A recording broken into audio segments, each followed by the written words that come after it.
It's I, the voice of Was.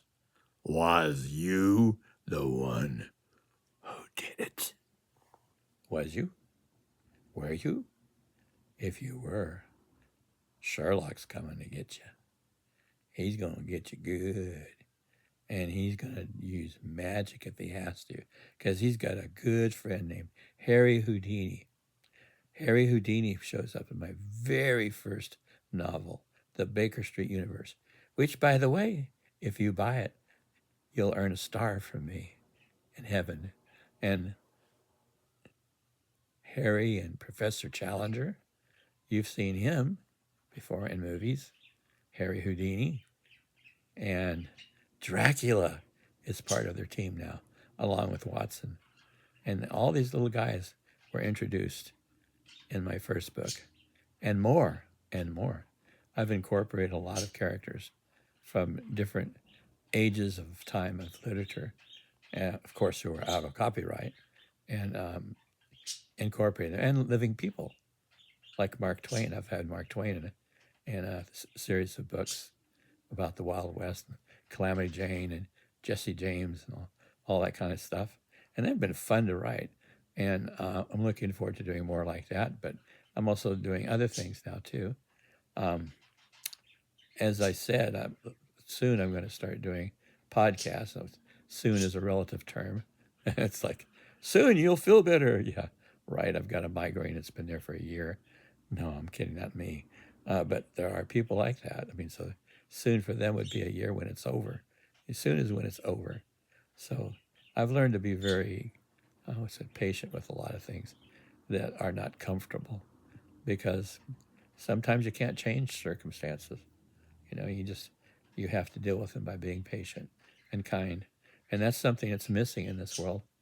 There are so many people that are impatient about being rich, famous, having new, fresh sexual partners, or having any sexual partner, that they're willing to do anything to have it.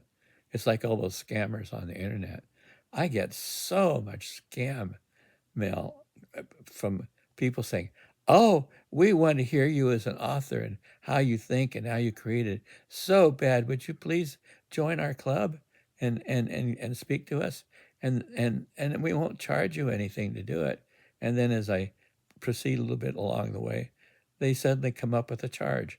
So they always have a scam, and for you authors out there, beware. And even anybody, there's so much piracy going on, and through email and websites now. You have to be so very, very careful, and don't take anything for granted. Because somebody says it's good doesn't mean it is. I use Google a lot, and Firefox, and the Avast anti-spam browser to check on things that are said. And even on was it YouTube? Yeah, YouTube, Google's YouTube. There's things on there like, you can get a 12 terabyte hard drive at the cost of nothing practically.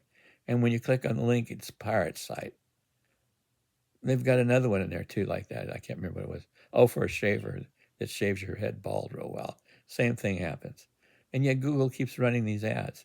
So it means every time somebody clicks on that, these pirates, they get your address, your the data for your website, whatever, and they can use that to spam you. So Google's partnering with these people to spam. And they've been running these ads for months. They don't even watch their own ads, you know. Facebook now, it's got all kinds of sexual stuff on it in their reels, and yet they're taking down people's sites for small infractions. They took down my website.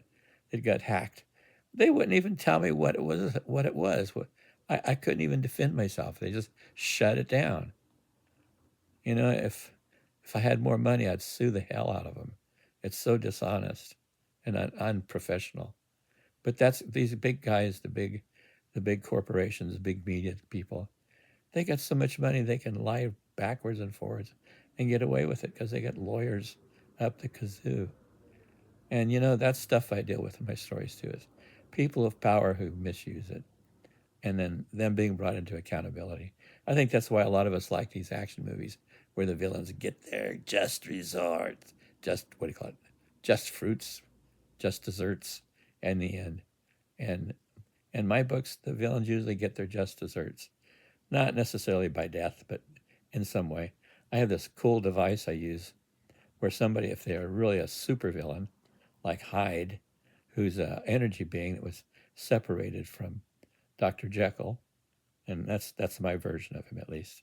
And he sucks the energy out of people. He's like a vampire, but he's an energy vampire. Like some people I know too.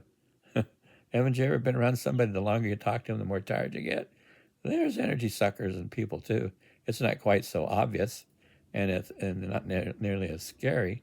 But boy, are you glad to get away from them when you can. But this, so I somebody like that, I send them off into space.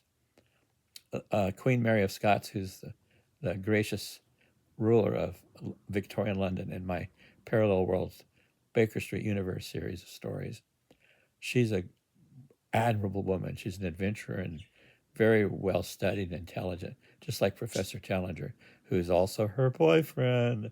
Not all the time and not always in public, but yes, he is. They are chum chum chum chum, and she sends these guys, bad guys, up in a bullet shaped rocket, like in that old Jules Verne story. I think it's Jules Verne, yeah, From the Earth to the Moon. In the old movies, they showed like a bullet and people inside of it being shot to the moon, which would kill you. But anyway, the villains are shot up in space, and they have a space train, and they can never get out. They can never escape. The only villains that are sent there, of course, are the ones that can't die any normal way. They won't die. They'll just have to live out the rest of eternity going around in space. Now, at some point, I suppose that she would give them mercy if she's still alive. I don't know. But usually the ones that she sends up into space are so bad. They're just so bad. They're not going to change.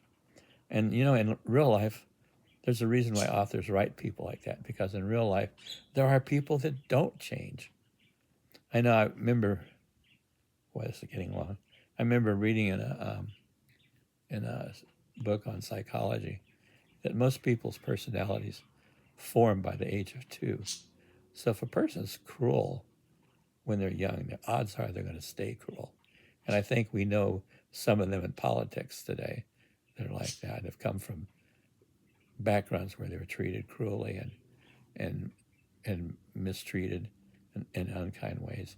And then they, rather than them mastering that pattern and not doing it to someone else, they continue it on others.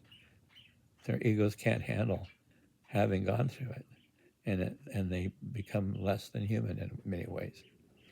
I know myself. I went through a lot of abuse as a young man, but I didn't take it out on anybody else as I grew older. I mastered it. I looked at it and went, I don't want to be like that, and I didn't. But I know others who went through the same thing I did. And they did continue the abuse patterns. And these are things I cover in my books too. Not overtly necessarily, sometimes, depending on the character situation and what kind of story comes to my mind. Period. That's all for this episode.